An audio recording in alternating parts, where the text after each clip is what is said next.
Now, I'll start with the introduction that we're very lucky to have a battery specialist, and a very keen one at that, Mr. Laurie Harris. Batteries for farm and portable radios is his presentation. So do you want me to do that? I'll do the first bit. First of all, good afternoon. Good afternoon. Now, it involves so many artifacts that we decided to do a duo just to make it easier. So Kevin's offered to read the notes while I hold up items, and you might be afraid looking at those artifacts is going to be 2 hour job, but it won't be. It'll be a lot shorter than that. So many of these battery samples, I didn't find all of them. Many were donated by generous members over the years. So I'll now hand over to Kevin. Thank you, Laurie. A bit of history. Worth remembering that in very early 20s radio days, all receivers were naturally DC battery powered until AC heated valves were developed. Battery-powered receivers still continued strongly after that for rural use in non-electrified areas, plus a small quantity of portable sets as we know them. Very early radios tended to be basic in a fairly plain box cabinets, often separate tuning controls that were hard to operate. The farm radio. Rural receivers developed rapidly from the early days, and by the 30s featured stylish cabinets. Superhead design, automatic volume control, in fact similar specs to AC operated sets. Indeed, carrying most of the features in AC receivers to the end of the valve era. Battery valves were mostly the well-known 2-volt series, lit either by directly from a wet cell or through a vibrator unit, also supplying B+ and powered by an auto accumulator. For direct filament connection, a typical 2-volt wet cell accumulator is shown here, and marked century heavy-duty radio battery. It's basically one cell of a car battery. This one Laurie had fitted with Tony Mars 2-volt converter. You can turn it upside down with safety. It's Sorry for that ad lib. That's good, Kevin. No liquid, a solid state conversion, as you might say. A real accumulator is a menace around a restored set, as Laurie has found. For non-vibrator operation, very substantial B batteries were available. The most common being the so-called super dime. These existed from the 30s to the end of the valve era with little change. Typical examples are shown over this time period. The earliest being the blue logo, the latest being Ever Ready and white, which continued into the 60s and 70s. Ever Ready designation was model 770. Diamond also produced the model 3770 called Triple Dime. This 45-volt unit is roughly 200 by 105 millimeters and weighs about 5 kilos. It was built from 30 F-size cells in series. As shown, here is an inside view. Can you catch? Oh, great. And there's an F-cell building block Same diameter but longer compared to a D cell. By the way, F cells are still used in lantern batteries today. Generally used for building up packs, the F cell was available back then as a single unit with screw terminals called the ever-ready X71 that's shown here. Some may remember. You might use an X71 to power a 1 valve set, for example. For 2 volt valves, the B plus requirement was 135 volts, meaning 3 superdynes needed. The superdyne was the largest domestic dry battery around. Expensive, but the most economic solution. This meant it was a natural choice. You may have also seen a rebuilt pair at the radio fest driving a rural Tasma mantle. The real challenge is to find an original battery for rebuild whose jacket is not destroyed by leakage. Incidentally, rural dry battery kits cost several weeks' wages then and lasted around a year. A notable later development from the superdyne for B plus rural use was the ever-ready 745 using Mini-Max layer construction. Mini-Max construction. Oh, I'm sorry, Laurie's showing never-ready 745. Mini-Max construction is covered in more detail later on. Laurie's always assumed the 745 was equivalent to the older superdyne, at least for 1.5 volt sets where B plus current could be designed as low as 8 milliamps.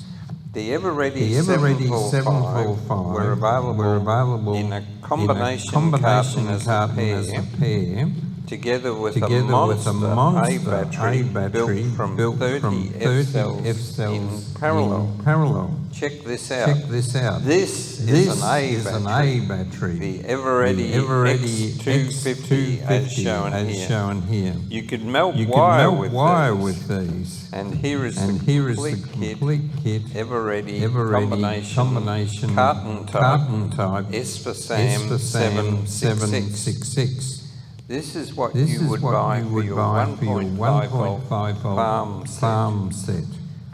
Portable radio. Unlike domestic receivers, portables were few and far between during the 30s. Why was that? Firstly, the market may be not developed, but maybe more likely the standard battery valve in that period was from the 2 volt series, designed to be lit from a wet cell. This was very inconvenient for a portable. Peter Langshire advised Laurie that in New Zealand, where more early portables showed up, that the dealer would offer a small glass case accumulator as the A supply, like the one Laurie's holding now. The difficulty of recharging and the risk of acid spillage would make it very unattractive to a user, as you can see. Enter the 1.5 volt valve. The portable radio in Australia really came to life in the late 30s with the advent of the octal and later miniature dry battery tube. Along with this came the battery makers' serious efforts to standardise their products. There were quite a few Australian brands, but Ever-ready and Diamond were the main ones. Both manufacturers had the foresight by then to use the same model numbers, with Diamond having a prefix 3. For example, check out this well-known 67.5 volt pair, the Ever-ready 467 and the Diamond 3467. Each manufacturer claimed their batteries lasted longer. Marketing hasn't changed, says it, folks. And advertising played a big part, as shown in these period examples. The animated ladies were lovely. The first portable receivers were big and clumsy. Best illustrated by this Strongberg-Carlson, as shown here. The manufacturers took their very chunky farm Bakelite model D50 and put it in a suitcase and added batteries. Complete in weight 12 kilograms. Good luck for taking it on a picnic, but you could if desired. The normal B batteries by then consisted of a pair of ever-ready 762 45-volt units. And Laurie has one here. Containing 30 B cells in series. B cells are a bit bigger than the well-known AA cell. This 762 battery was very much the standard for early portables. The typical matching A supply consisted of a type 741 having 8 F cells in parallel as shown by Laurie. And for smaller portables, a 742 was available carrying 4 F cells. These A batteries were also called up for many other portable brands of the late 30s time period. The Strongberg battery cable was made extra length, as were others, to allow external farm batteries to be used. Also calling up the same early portable batteries with military jackets, as shown here by Laurie, was the wireless set 108, a World War II man-pack HF transceiver made by Astor using 1.1 octal valves. Here are the military and domestic batteries side by side. You may have seen the 108 example at the Radio Fest. Technically, it's still a portable radio. The use of standard-sized batteries seems a smart move, giving extra sources of supply in an emergency. A bit off track, but still very much a portable radio, is the well-known BC611 walkie-talkie by the Motorola Company. Operating in the HF band, these crystal-controlled transceivers used 5 miniature 1.5 volt tubes and an ingenious switching arrangement for transmit-receive. These devices were widely available surplus, including in Australia, and sought after in the 50s as a real novelty. They were great fun because there was nothing else around. The designated batteries were very specialised to suit the available space, meaning strapping substitutes to the case to repower, such as this one here. As Laurie remembers well in the 50s, the closest substitute, which still didn't fit inside, which was used, was the ever-ready stripped 90-volt model 479. We used to get around 2 miles under optimum conditions around the Apollo Bay Lighthouse area. I'm sure that was all licensed. Of course. The original B battery was 103.5 volts, long and thin, as shown here. And Laurie's withdrawing it to show it. This reproduction Rayovac brand was created with help from the late John Kidd, who was also doing restos of the BC611. It has 12 9-volt transistor batteries which fit in. The A battery looks like a super long D cell. And this is Laurie's copy. And here is a further A battery example listed in the ever-ready US catalogue and with domestic labelling. There it is there. This was in Laurie's collection for a while before he realised the application. Clearly there was a strong post-civilian demand. Laurie acknowledges the assistance from late members and past President Bruce D. Lacey, who was an actual wartime user, and John Kidd in this story. This particular BC-611 has crystals for 4840 kilohertz operation, and yes, it's been made to work. Battery development. Looking at 762 internals, which Laurie is just holding up now. The labour-intensive construction and wasted space using cylindrical cells in series. In due course, the battery makers developed the so-called layer-built battery using what they could be called biscuit cells. Ever-ready called the Mini-Max, as shown by Laurie. This replacement was Ever-ready 482 and had a similar life to the older 762 while being significantly smaller. And Laurie's going to pick up a 482 and compare to a 762. Also, Mini-Max is easier to automate manufacture and much less likely to leak. This Mini-Max 482 became very much the standard until the end of the Valve era. This well-known Rebel Model 657 is a... and I'll just wait for Laurie to get these. So it's a Rebel Model 657, a top-performing radio, an example using 482B batteries, one of many types of batteries.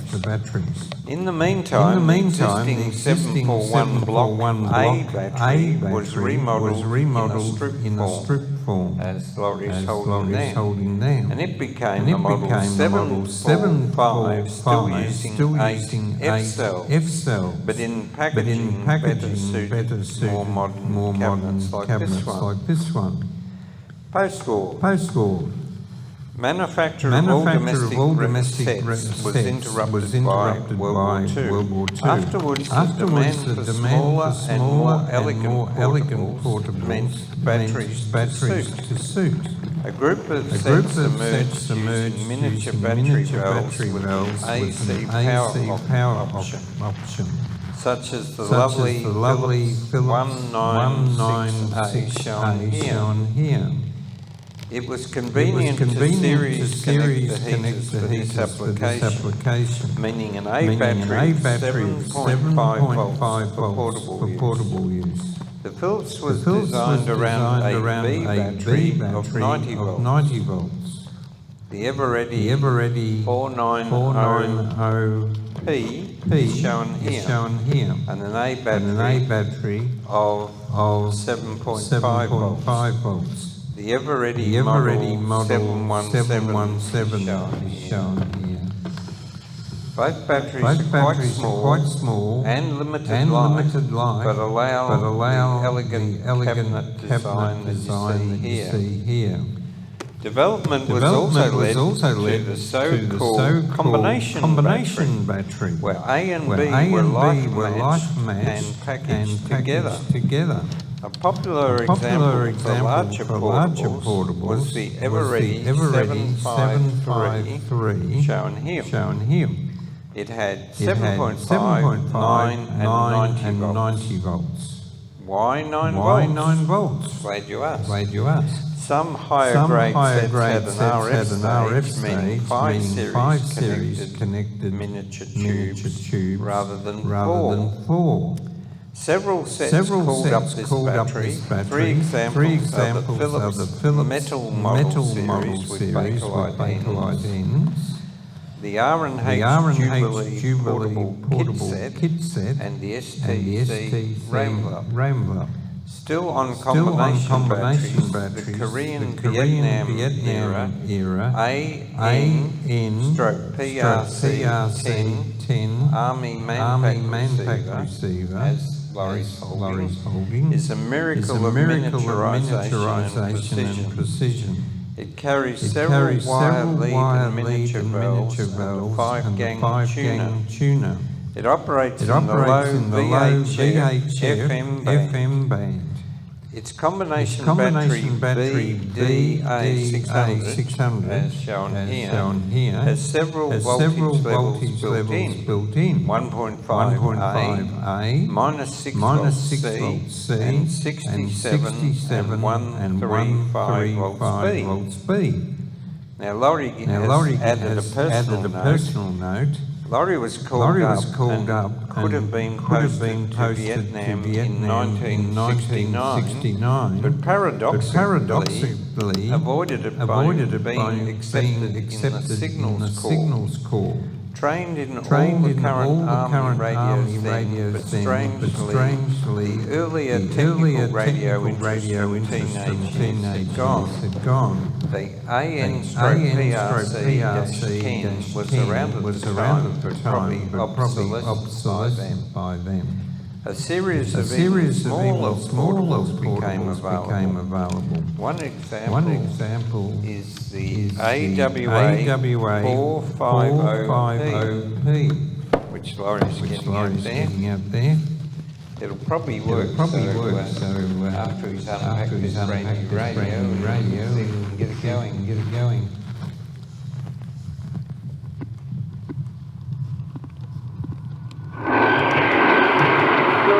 Laurie today lived in London, tail end of a British winter, when she gets the call. I think it works. This is an unused example in original box, understood to be a dealer warranty return. The usual battery fitment for these class of sets was ever-ready 67.5 volt unit and two D cells as the A supply. You'll notice the D cells look old. These are modern D cells in an old jacket for an authentic look. You'll remember the AWA 450P set was the basis of the late Tony Marr's excellent inverter design to repower the 67.5 volt battery, which this particular 450P has been fitted. Tony progressively upgraded his inverter design to repower other popular batteries in due course. At the smallest end of the portable range were the exquisite practical valve portables, circa about 1955, like this Zephyr model RN7. Why were they impractical? Because their small, elegant cases meant A and B batteries so tiny that their life was only a few hours. A batteries were either a single C or D cell. B batteries were miniature 45 to 90 volt layer built.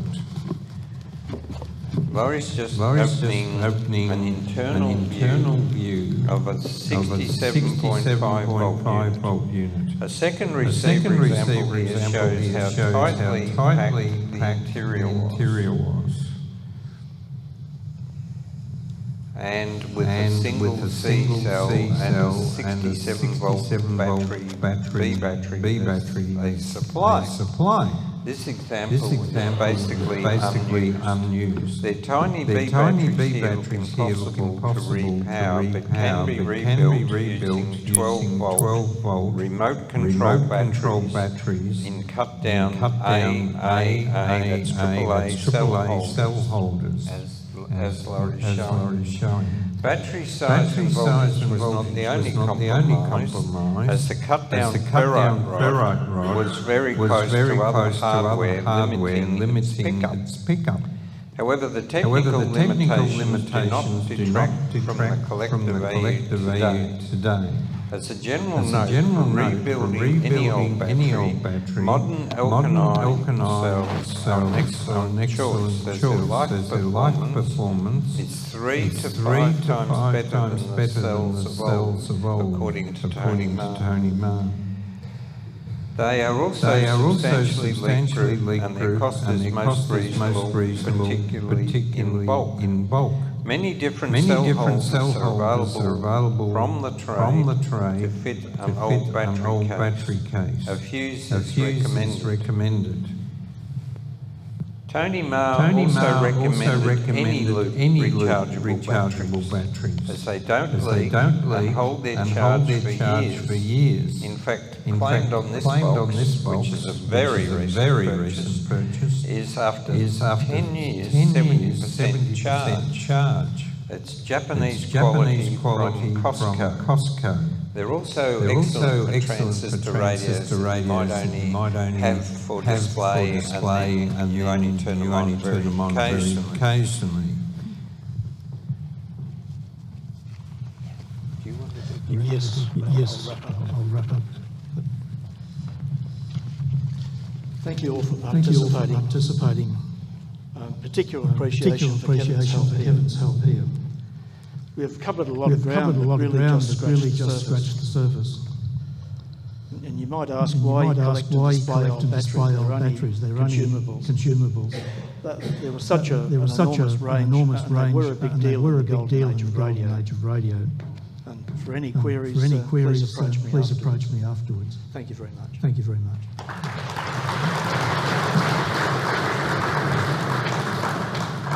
Thank you very much, Laurie, and I repeat again, we're very lucky to have a battery specialist, because not everyone has that as their specialty.